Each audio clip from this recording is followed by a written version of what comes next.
अब देखो राजेश ने ना एक नया बिजनेस स्टार्ट किया था एआई एजेंट्स बना के बेचने का। अब उसको अपना एक पहला क्लाइंट मिल गया जो कि अपना WhatsApp AI agent, WhatsApp chatbot बनाना चाहता था जो कि कंपनी के बारे में इंफॉर्मेशन दे। तो उसने अपने क्लाइंट को है ना पहले प्रोजेक्ट के लिए 15,000 रुपए चार्ज किए। Proud moment right. आगे की कहानी सुनो। पहले मंथ में क्लाइंट को 500 लीड्स मिल गए। अब राजेश को एपीआई का कॉस्ट आया 3,200 रुपीज। अगले महीने में क्लाइंट ने अराउंड 2,000 लीड्स को पिच किया। अब राजेश का एपीआई कॉस्ट आया 12,800 रुपीज। और तीसरे महीने में क्लाइंट ने अपना दिमाग चलाया, इंस्टाग्राम पे एक वायरल वाला पोस्ट डाल दिया और फिर क्लाइंट को रिस्पॉन्स आया 5,000 लीड्स का और यहाँ पे कॉस्ट आई 32,000 रुपीज। अब राजेश ने इस पूरी जर्नी में 32,800 का लॉस कर दिया और क्लाइंट ने 45 लाख रुपीस बनाया लीड्स को नर्चर करके। क्यों हुआ ऐसे? बिकॉज राजेश को ये एक क्रिटिकल चीज नहीं समझ में आई और आज मैं एपीआई बिलिंग के बारे में आपको वही क्रिटिकल चीज के बारे में डिटेल देने वाला हूँ। देखो कई सारे लोगों ने यूट्यूब पे मुझसे पूछा है कि हम लोगों को एपीआई के बारे में कैसे आगे बढ़ना है, यानी कि एपीआई कॉस्ट जो है वो किसकी तरफ रहेगा, क्या एपीआई कॉस्ट हमारी तरफ रहेगा, क्या एपीआई कॉस्ट क्लाइंट की तरफ रहेगा। आज के वीडियो में सारे डाउट्स आपके क्लियर हो जाएंगे कि एपीआई कॉस्ट भरना किसे है, हमें या फिर क्लाइंट को। अब देखो आगे बढ़ने से पहले ना मैं आपको बताना चाहता हूँ कि कल चल के अगर आप एआई एजेंट्स में N10 के साथ या फिर और किसी भी एआई एजेंटिक एप्स के साथ काम करना चाहते हो ना, तो आपको सबसे पहली चीज होती है पैसा कहीं ना कहीं बचाना पड़ेगा। अब पैसा बचाने के लिए अगर आप एआई एजेंट्स में बिजनेस कर रहे हो तो सबसे इंपॉर्टेंट मैं आपको बताता हूँ, कल चल के इन सारी चीजों के प्राइसिंग बहुत ज्यादा बढ़ने वाले हैं। तो आज ही अपना वीपीएस सर्वर सिक्योर करना जरूरी है। देखो मैं ऑलमोस्ट अभी 1 से 1.5 साल हो गया मैं वीपीएस सर्वर यूज कर रहा हूँ होस्टिंगर का और मुझे आज तक कोई भी प्रॉब्लम नहीं आया है। स्पॉन्सर्ड वीडियो है, ये सारी चीजें साइड में छोड़ दो, बट ट्रस्ट मी अभी तक जितने भी सर्वर्स मैंने वीपीएस पे यूज़ किए हैं, जितने भी क्लाइंट्स को मैंने वीपीएस पे सेटअप करवा के दे दिया है, आज तक किसी का कोई कंप्लेंट नहीं आया। अगर इन केस कुछ प्रॉब्लम हो भी जाता है तो इनका जो सपोर्ट है वो काफ़ी जल्दी प्रॉब्लम को सॉल्व कर देता है। अगर आपको ये वीपीएस सर्वर खरीदना है तो नीचे मैंने एक स्पेशलाइज्ड लिंक दी हुई है, उस लिंक पर टैप करो। यहाँ पे आप अपना मर्जी वाला प्लान सिलेक्ट कर सकते हो। मैं जो सिलेक्ट करता हूँ वो है KVM2 बिकॉज मेरे लिए वो पर्सनल बिजनेस के लिए सस्टेनेबल है। अगर आप एंटरप्राइज लेवल क्लाइंट लेना चाहते हो तो KVM4 और 8 आपके लिए सस्टेनेबल रहेगा, लेकिन आप 1 या 2 साल के लिए आपके VPS को सिक्योर कर लो। अगर आप 1 साल के लिए करते हो तो एक कूपन कोड दे रहा हूँ AIL10 जो कि आपको एक फ्लैट 10% का ऑफ देता है। एंड अगर आप 2 साल के लिए कर रहे हो तो एक बेस्ट कूपन कोड देता हूँ आपको, वो है AIL15 जो कि आपको फ्लैट 15% का ऑफ देता है। इस ऑफ में आपकी प्राइसिंग काफ़ी ज़्यादा कम हो जाती है। एंड माइंड वन थिंग, आप वर्ल्ड के किसी भी कोने में बैठ के इस लिंक को, इस कूपन कोड को ऑपरेट कर सकते हो। तो आपको इंडिया में स्पेसिफिकली रहने की ज़रूरत नहीं, ये एक ग्लोबल लिंक मैं आपको दे रहा हूँ, यहाँ पे आपको ये डिस्काउंट मिल जाएगा। चलिए आगे बढ़ते हैं हमारे वीडियो के साथ। अब इसे अच्छी तरीके से समझने और जानने के लिए हम लोग 2 मॉडल्स का यूज़ करेंगे। तो चलिए चलते हैं हमारे स्क्रीन पे और मैं आपको एक छोटा सा प्रेजेंटेशन दिखाता हूँ। API pricing for model solutions, a practical guide for selling AI services to Indian SMEs। अब आते हैं हमारे मॉडल नंबर 1 पे, यानी कि यू पे for APIs, all inclusive approach. अब इसका मतलब क्या है, यानी कि आप क्लाइंट को एपीआई का कॉस्ट लगाओगे और आप खुद एपीआईज के लिए पे करोगे। अब आप सोचोगे भाई इसमें अगर मैं बर्नआउट हो गया तो डोंट वरी, आगे सब कुछ आपको समझ जाएगा। देखो सबसे पहले डिस्कस करते हैं ये किसके लिए परफेक्ट है, यानी कि आप इस मॉडल को किसके लिए यूज़ कर सकते हो। लोकल बिजनेसेस जैसे रेस्टोरेंट्स होते हैं, सैलून्स होते हैं, जिम्स होते हैं, या फिर आपके आसपास में कोई फिटनेस सेंटर है वो हो गया, या फिर कोई छोटे मोटे क्लिनिक्स है, उनके लिए ये काफ़ी अच्छा प्लान हो सकता है। ठीक है, first time AI clients who don't understand the technical jargon. तो बेसिकली देखो ऐसे क्लाइंट्स जिन्हें टेक्निकली है ना ज़्यादा एआई समझ में नहीं आता है, उन्हें इतना पता है कि भाई हमारा प्रॉब्लम सॉल्व हो रहा है, बट ये जो है टेक्निकलिटीज़ में उन्हें घुसना नहीं है, यानी कि एपीआई क्या होता है और ये कैसे ट्रिगर हो रहा है, इन सब में क्लाइंट को घुसने की ज़रूरत नहीं है। इनके लिए अच्छा है जो 25,000 से लेकर 75,000 के आपके जो डील्स होते हैं ना, उनके लिए ये एकदम परफेक्ट है। Client seeking all inclusive pricing, जो क्लाइंट सारे इंक्लूसिव प्राइसिंग के लिए देख रहे हैं उनके लिए ये वाला जो प्लान है, ये वाला जो मॉडल है वो एकदम परफेक्ट है। अब आते हैं ये वाला मॉडल किसके लिए यूज़ नहीं करना है। तो सबसे पहले high volume operations like call centres. याद रखो अगर आप कॉल सेंटर को कमिट कर रहे हो तो ये वाला प्लान उनके लिए बिल्कुल भी नहीं है, और अनवांटेड कमिटमेंट दो भी मत। ठीक है, एंटरप्राइज क्लाइंट्स, बड़ी कंपनीज जो है जिनका एक प्रोक्योरमेंट सिस्टम टीम्स होते हैं, उनके लिए ये बिल्कुल भी नहीं है। यहाँ पे थोड़ा सा एक ऑर्गेनाइज सिस्टम चाहिए होता है ये सारी चीज़ें मैनेज करने के लिए, तो यहाँ पे आप इसे नहीं बेच सकते हो। ठीक है, अब आपको नहीं पता है कि प्रोजेक्ट कितने बड़े स्केल पे जाने वाला है, तो यहाँ पे आप ये वाली रिस्क मत लेना। एंड सबसे इंपॉर्टेंट वायरल मार्केटिंग कैंपेन्स। जो मार्केटिंग कैंपेन्स है जो वायरल होने वाले हैं और आपको चांस लग रहा है कि ये वायरल होने के चांसेस है, उन्हें ये वाली सर्विस बिल्कुल भी मत बेचना, बिकॉज यहाँ पे आपका API कॉस्ट बर्न ज़्यादा हो जाएगा। This model works brilliantly when clients want simplicity and don't want to manage technical infrastructure themselves. You bundle everything into one clear price. ठीक है, अब आते हैं हम लोग हमारे प्रॉफिटेबल प्राइसिंग फॉर्मूला पे, बिकॉज ये जो पार्ट है ना, ये मुझे ऐसे लगता है सबसे ज़्यादा इंपॉर्टेंट पार्ट है जब आप कोई भी AI एजेंट्स में बिजनेस करना चाहते हो। और हम लोग इस पेज पे एकदम ज़्यादा डिटेल में जाते हैं हर एक चीज़ पे, इसीलिए प्राइसिंग फार्मूला पे बात करना मुझे ऐसा लगता है बहुत ज़्यादा ज़रूरी है। तो सबसे पहला जो है वो है कैलकुलेट योर कॉस्ट। तो अब एस्टिमेटेड API यूजेज आपको सबसे पहले तो कैलकुलेट करना पड़ेगा। एग्जाम्पल के लिए पकड़ते हैं, आपने कस्टमर के लिए एक व्हाट्सएप चैटबॉट बनाया हुआ है जो कस्टमर की क्वेरीज को आंसर कर देता है, या फिर एक रैग एजेंट बनाया हुआ है जो व्हाट्सएप से ट्रिगर होता है। ठीक है, तो आपने फॉर एग्जाम्पल ऐसा एक कस्टमर सर्विस एजेंट बॉट बना दिया या फिर कस्टमर सर्विस एजेंट बना दिया। ठीक है, तो यहाँ पे आपको सबसे पहले API की कॉस्ट और API यूजेज जो है ना वो निकालना पड़ेगा। तो मेरे अंदाजन से मैं बताता हूँ अराउंड 1000 कॉन्वर्जेशंस का 2000 टोकन से हम लोग पकड़ लेते हैं। ठीक है, ये मैं एक अंदाज दे रहा हूँ, आपको टेस्ट करना पड़ेगा। 1000 कॉन्वर्जेशंस का 2000 टोकन्स पकड़ लेते हैं। 830 रुपीज़ होता है पर मंथ फॉर GPT-4 या GPT-4o मिनी, या फिर आप उससे भी छोटा वाला मॉडल यूज़ कर सकते हो अगर आपका बहुत ज़्यादा कॉम्प्लिकेटेड टास्क नहीं है। तो अगर कॉम्प्लिकेटेड टास्क है तो इससे बड़ा वाला भी मॉडल आप यूज़ कर सकते हो, नो प्रॉब्लम। उसमें आपका स्लाइटली प्राइस ऊपर नीचे हो सकता है, 100-200 रुपये से ऊपर नीचे हो सकता है। ठीक है, तो 830 रुपीज़ पर मंथ। अब एक सेफ्टी बफर पकड़ लो, मान के चलते कि क्लाइंट ने इस मंथ में एक्सेसिव यूज़ कर लिया, तो हमारा सेफ्टी बफर क्या है एग्जैक्टली 2490 रुपीज़। कैसे आया ये? 830 इंटू 3 किया मैंने। ठीक है, 3x सेफ्टी बफर पकड़ लेते हैं, मिनिमम बोल रहा हूँ मैं, ये मिनिमम। आप 5x सेफ्टी बफर पकड़ लो, कोई प्रॉब्लम नहीं है। तो 3x का सेफ्टी बफर आया। अब इसमें भी और कुछ कॉस्ट जोड़ दो, यानी कि होस्टिंग बफर वगैरह ये सारी चीज़ें जोड़ दो इसमें। अब ये 2500 से लेके 4000 तक आपको आया कॉस्ट, जो आपको आगे देना है। ठीक है, यानी कि आपके बिजनेस में आपको लगाना है वो कॉस्ट आपके क्लाइंट के लिए। अब ये बनाने का कॉस्ट नहीं है, ये बनाने के बाद आपका मेंटेनेंस कॉस्ट है जो आपको कंपनी को देना है। ठीक है, अब इसमें अगर हम लोग देखें ना तो यहाँ पे 2500 से लेके 4000 तक आपका कॉस्ट आ जाता है। अब मैं बताता हूँ आपको इसको ब्यूटीफुली पैकेज कैसे करना है। सबसे इंपॉर्टेंट, एक वन टाइम फी आपको क्लाइंट से लेनी है, 50,000 रुपये का आपने उसे व्हाट्सएप AI एजेंट बना के दे दिया। ठीक है, अब 50,000 का व्हाट्सएप AI एजेंट बना के देना बहुत ज़्यादा मुश्किल काम नहीं है, बिकॉज क्लाइंट का काफ़ी सारा प्रॉब्लम सॉल्व हो रहा है। स्टार्टिंग में हो सकता है कि आपको थोड़ा सा मुश्किल जाए ऐसे लेवल के क्लाइंट्स पिच करने के लिए, बट ट्रस्ट मी ये एक जस्टिफाइड कॉस्ट है। आप इसमें सीखने में और बाकी की चीज़ों में बहुत ज़्यादा एफर्ट लगा रहे हो, तो यहाँ पे बिल्कुल भी अंडर प्राइस अंडर वैल्यू खुद को मत करना। ठीक है, तो यहाँ पे 50,000 रुपीज़ वन टाइम सेटअप फी आपने लगा दी। अब इसके बाद आप क्या कर सकते हो, क्लाइंट को बोल सकते हो 12,000 से 15,000 के बीच में मंथली मेंटेनेंस। अब ये 12 से 15,000 के बीच में अगर क्लाइंट को आता है तो अप्रॉक्सीमेटली $100-120 तक आता है, विच आई थिंक इज बहुत ज़्यादा एफोर्डेबल। इंडिया में कोई भी बिजनेस इतना आराम से स्पेंड कर सकता है। ठीक है, अगर कोई भी बिजनेस इतना नहीं स्पेंड कर सकता है तो वो AI एजेंट यूज़ नहीं कर सकता है, ये बात ध्यान में रखो। तो 12,000 से लेके 15,000 तक का आपने उसको मंथली चार्ज लगा दिया, जो कि उसका मेंटेनेंस कॉस्ट है। अब देखो इसमें क्या क्या इंक्लूडेड है। एक कस्टम AI वर्कफ्लो इंक्लूडेड है, होस्टिंग एंड मॉनिटरिंग जो है वो इंक्लूडेड है। होस्टिंग आप क्लाइंट के नाम पे ही ले लेना directly. API usages to agreed limits, ये ज़रूरी है। API जो है ना वो यूजेज जो है उसका एक एग्रीड लिमिट्स पे ही होना चाहिए, यानी कि आपके कॉन्ट्रैक्ट में कुछ चीज़ें लिखी होनी चाहिए। वो भी मैं आपको बाद में बता दूंगा कैसे आपको करना है। अभी के लिए सिर्फ इतना समझने का ट्राई करते हैं ऊपर के ऊपर कि क्या एग्जैक्टली यहाँ पे हो रहा है। ठीक है, ongoing improvements and support example के लिए पकड़ते हैं, नया N10 का अपडेट आ गया है जिसमें और कुछ बेटर इंप्रूवमेंट्स किए गए हैं, तो वो आप अपडेट करोगे, N10 को मेंटेन रखोगे, आप वर्कफ्लो को मेंटेन रखोगे। अगर कोई API की है वो अगर डेप्रिकेट हो जाती है तो वो आप मेंटेन रखोगे। ये सारी मेंटेनेंस वाली चीज़ें इसमें आ गई। ऑनगोइंग इंप्रूवमेंट्स एंड सपोर्ट ये मंथली बेसिस पे है। ठीक है, why this is profitable? Because infra costs stage predictable. अब आपने ऑलरेडी बफर लगा दिया है, आपने ऑलरेडी आपका खुद का रिसर्च कर लिया है कि इसमें कितना कॉस्ट लगने वाला है, तो ये जो कॉस्ट है ना ये आपकी एक प्रेडिक्टेबल कॉस्ट हो जाती है। तो यहाँ पे आपको ज़्यादा टेंशन लेने की ज़रूरत नहीं। आपने ऑलरेडी बफर भी रखा है, बफर के ऊपर भी आपने थोड़ा बहुत बफर रखा है एक्स्ट्रा, ताकि आपको एकदम सेफ लाइन में आप रहो। ठीक है, और क्लाइंट को है ना स्केल करने के लिए वैल्यू मिल जाती है इसमें।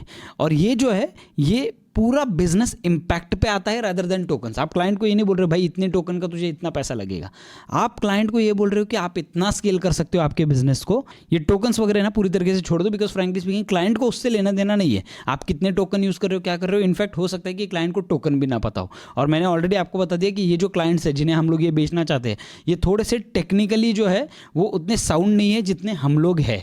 तो यहाँ पे आपको सिर्फ इतना ध्यान में रखना है कि क्लाइंट को उसका प्रॉफिट दिखना चाहिए कि उसके बिजनेस में क्या चेंज होने वाला है। तो इसीलिए ये जो है ना, ये मुझे लगता है बहुत ज़्यादा प्रॉफिटेबल है। अब ये प्रॉफिटेबल क्यों हो जाता है, सबसे पहले तो उसके बारे में बात करते हैं। देखो, व्हाट्सएप का AI एजेंट या AI असिस्टेंट आपने बनाने के लिए 50,000 रुपये लगाया, वन टाइम फी है ये 50,000, ठीक है।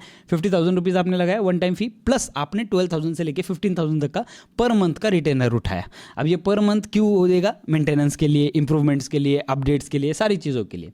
एवरीथिंग इंक्लूडेड है इसमें, सब कुछ इंक्लूडेड है। आपके पास एक प्राइसिंग है, यानी कि आपने मान के चलो 4,000 रुपये स्पेंड किया तो भी आपकी जेब में, अगर आप क्लाइंट को 15,000 लगाते हो ना, तो भी आपकी जेब में 11,000 रुपये, 11,000 रुपीज़ का प्रॉफिट रह जाता है पर मंथ के हिसाब से। अब अगर आप एक्चुअल में सारी कॉस्टिंग मंथली बेसिस पे काउंट करो ना, तो जस्ट 2,500 इन API fees plus infrastructure management वगैरह, उसमें हम लोगों ने एक 1,500 रुपये एक्स्ट्रा लगा दिया, यानी कि 4,000 हमारा कॉस्ट हो गया। The remaining is pure profit for your expertise and maintenance. जो आप मेंटेन कर रहे हो ना, वो आपको इसमें मिल जाएगा। और आपकी जो एक्सपर्टीज है, जो इतने दिन आपने सिखाने में लगा दिए, इतने दिन आपने यूट्यूब पे जो भी सीखा, इतने दिन आपने जो आपका टाइम दिया, उसको जस्टिफाई करता है ये वाला प्राइसिंग। तो ये जो है ना, ये एक प्रॉफिटेबल प्राइसिंग फॉर्मूला है। तो इस फॉर्मूला को आपको ध्यान में रखना है। अब अगर रियल वर्ल्ड सिनारियो की बात करते हैं, ठीक है, रियल वर्ल्ड सिनारियो मैं आपको दिखा रहा हूं यहाँ पे क्या होता है। Case study, dental clinic appointment bot. अगर आपको ऐसा कुछ बनाना है, ऐसा कुछ बेचना है, तो आप क्या कर सकते हो उसके बारे में सबसे पहले जान लेते हैं, ठीक है। 5.5K your monthly cost, API hosting infrastructure combined सब कुछ आपने मंथली कॉस्ट 5.5K आपकी लगने वाली है, ऐसे पकड़ के चलो, ठीक है। क्लाइंट आपको 15,000 रुपये मंथली पे कर रहा है। सिंपली प्रेडिक्टेबल है पूरी तरीके से, क्योंकि हम लोगों ने रिसर्च कर लिया है। मंथली प्रॉफिट आपका कितना हो रहा है, 9.5K का, राइट। 9,500 रुपीज़ का आपका मंथली प्रॉफिट है। एनुअल प्रॉफिट देखो कितना हो रहा है, 1.64 लाख का आपको एनुअल प्रॉफिट हो रहा है, प्लस जो 50,000 आपने लिए उस क्लाइंट से वन टाइम डेवलपमेंट के, वो अब एक क्लाइंट एक साल में आपको 2 लाख रुपए भर रहा है।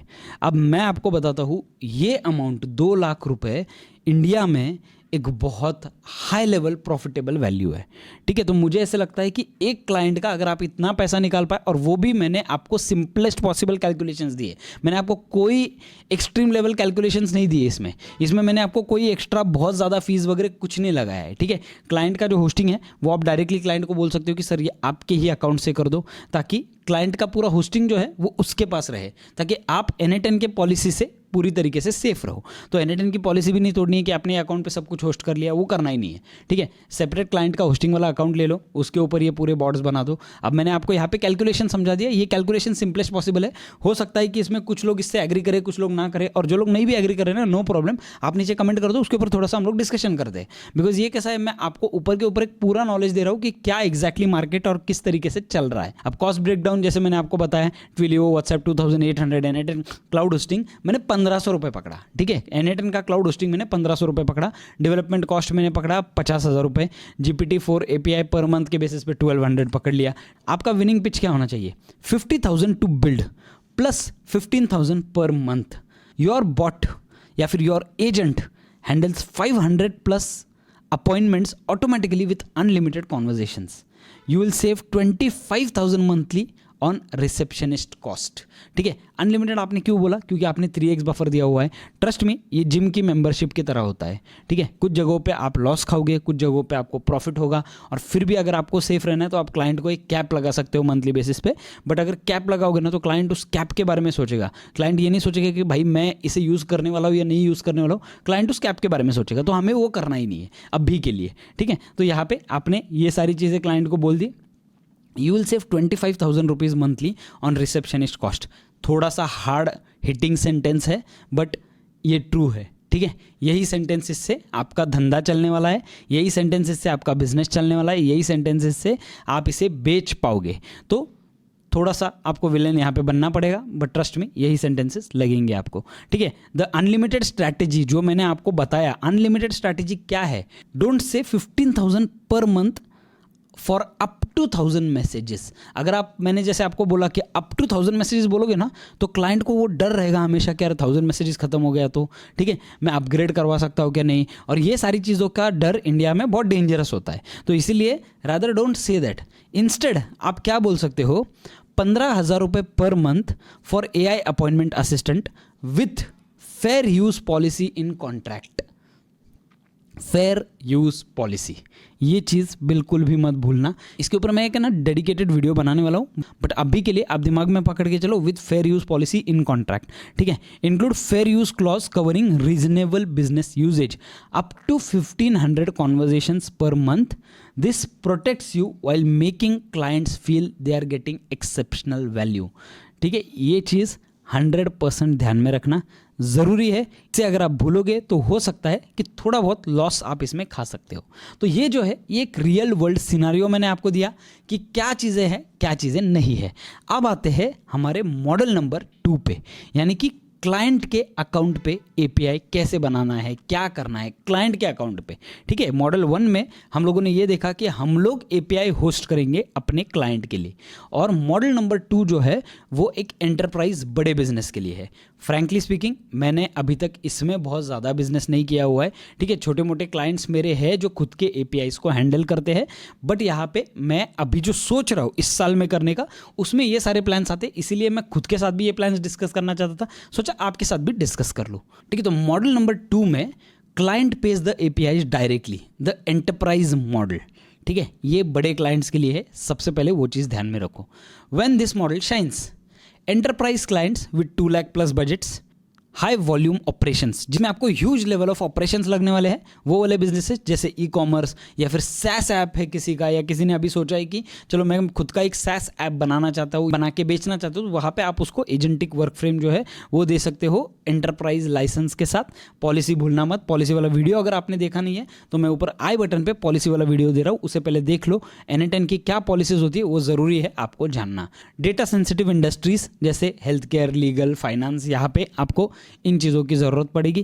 Client with existing open AI और क्लाउड अकाउंट्स, ठीक है, ये तो सिंपल चीज़ है। When you want zero variable costs, यानी कि आप आपकी तरफ कोई भी कॉस्ट नहीं लेना चाहते हो। देखो, अगर आप छोटे क्लाइंट को ये बेचोगे तो नहीं चलेगा, बिकॉज छोटे क्लाइंट इसमें कुछ ना कुछ गफला करेंगे, उनका पैसा जाएगा और फिर वो नाम आपके ऊपर आएगा। तो छोटे क्लाइंट का आप आपके हिसाब से हैंडल करो, जो बड़े क्लाइंट्स है उनका उनके ऊपर छोड़ दो, बिकॉज यहाँ पे कैसा है, आपको प्रेडिक्टेबिलिटी बिल्कुल भी नहीं है कि कितना यूजेज होने वाला है, स्केल कितना होने वाला है वो आपको पता नहीं है। तो API कॉस्ट जो है वो क्लाइंट के ऊपर छोड़ दो।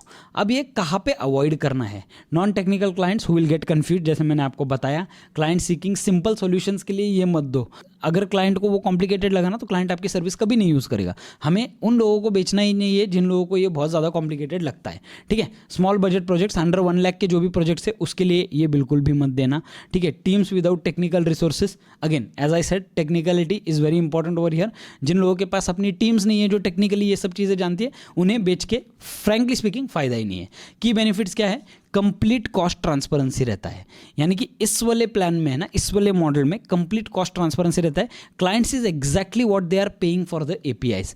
तो क्लाइंट को पता होता है कि भाई मेरे टीम में 3 लोग इसे यूज़ कर रहे हैं, 3 लोगों ने इतना इतना यूज़ कर लिया, ठीक है। एक आदमी ने अनवांटेड यूजेज कर लिया, एक आदमी ने वांटेड वाला यूजेज कर लिया, तो वो क्लाइंट की तरफ है, आपके दिमाग को उन चीज़ों का शॉर्ट नहीं है, ठीक है, एकदम सिंपल। अब zero variable risk, you charge fix development and maintenance fees only. आप सिर्फ उनके डेवलपमेंट और मेंटेनेंस की जो फीस है ना वो चार्ज करते हो, बाकी सब कुछ क्लाइंट अपने एंड पे API वाला कॉस्ट हैंडल करता है। Scales effortlessly, perfect for unpredictable और रैपिड ग्रोइंग यूजेज, जैसे मैंने आपको बताया। ये मैं हूँ ऐसे, ठीक है। तो done. Pro tip for success, this model positions you as the strategic partner rather than a vendor. याद रखो, कंपनी का आप एक कंसल्टेंट पार्ट बन जाते हो इस वाले मॉडल से। वो आपको एक स्ट्रैटेजिक पार्टनर की तरह देखने लगता है, एक रेगुलर वेंडर की तरह नहीं, ठीक है। आज के ज़माने में वेंडर की क्या रिस्पेक्ट होती है हमें पता ही है, कभी पेमेंट्स टाइम पे नहीं आएंगे, कभी ये होगा नहीं, ठीक है। You focus on delivering value through expertise while the client maintains control over their infrastructure cost. अब वो क्लाइंट का हेडेक है, भाई अपने लोगों ने कितना यूज़ किया, अपने बंदों ने कितना यूज़ किया, मैंने 3 लोगों को दिया, 3 में से किसने अच्छा यूज़ किया किसने नहीं, वो उनका हेडेक है। आपको वहाँ पे हीरो बनने की ज़रूरत नहीं है, ठीक है, उनके ऊपर छोड़ दो, ठीक है। तो अब ये बेसिकली है ना 2 अलग अलग मॉडल्स है जिसमें आप आपके API कीज का पूरा जिम्मेदारी ले सकते हो, चाहे वो अपनी तरफ हो या क्लाइंट की तरफ हो। देखो अगले वाले वीडियो में ना मैं आपको एक 2 प्रोसेस स्टेप वाला एक रोड मैप दूंगा, जहां पे मैं अभी फिलहाल क्या सोच रहा हूं, मुझे क्लाइंट के साथ कैसे डील करना है, उनके ऑब्जेक्शंस को कैसे हैंडल करना है, अगर क्लाइंट जो भी क्वेश्चन पूछेगा उसे कैसे आंसर करना है। ये सारी चीज़ों पे मैं अभी रिसर्च कर रहा हूँ, फिगर आउट कर रहा हूँ। मैं खुद इसके बारे में कुछ टेस्ट शॉट्स बनाऊंगा और फिर उसके बाद हम लोग इसके ऊपर डिटेल में और ज़्यादा बात करेंगे। अगले कुछ वीडियोज़ में से एक वीडियो में मैं आपको दिखा दूंगा कि भाई कैसे आपको ये एंटरप्राइज लेवल प्लान एंटरप्राइजेस को बेचना है। यहाँ पे आपका प्रॉफिट लाइन ज़्यादा हो जाता है, यहाँ पे आपके कमाने का चांस ज़्यादा हो जाता है। मैं अभी एक्सपेरिमेंट कर रहा हूँ, इसमें बहुत सारे फेलियर्स आने वाले हैं। अगर पास हो जाता है तो मैं आपको 100% सब कुछ बताऊंगा, और अगर फेल भी हो जाता है उसके बारे में एक डेडिकेटेड वीडियो बनाऊंगा कि भाई ये फेल क्यों हुआ। तो यहाँ पे ट्रांसपेरेंसी ज़रूरी है। इस चैनल पे आपको पहले से लेके आज तक ट्रांसपेरेंसी मिलती आई है। Thank you so much guys. इस वीडियो को यहीं पे खत्म करते हैं, अगले वाले वीडियो का वेट करो, बिकॉज अगला वाला वीडियो काफ़ी ज़्यादा स्पेशल होने वाला है। और अगर आपको ये इन्फॉर्मेशन अच्छी लगी है तो आपके किसी भी ऐसे दोस्त के साथ इस वीडियो को शेयर कर दो जिसे सच में इसकी ज़रूरत है, जो सच में AI एजेंट्स बिल्ड करने का सोच रहा है या जो सच में AI एजेंट्स में काम कर रहा है। Thank you so much. मिलते हैं हमारी अगली वाली वीडियो में।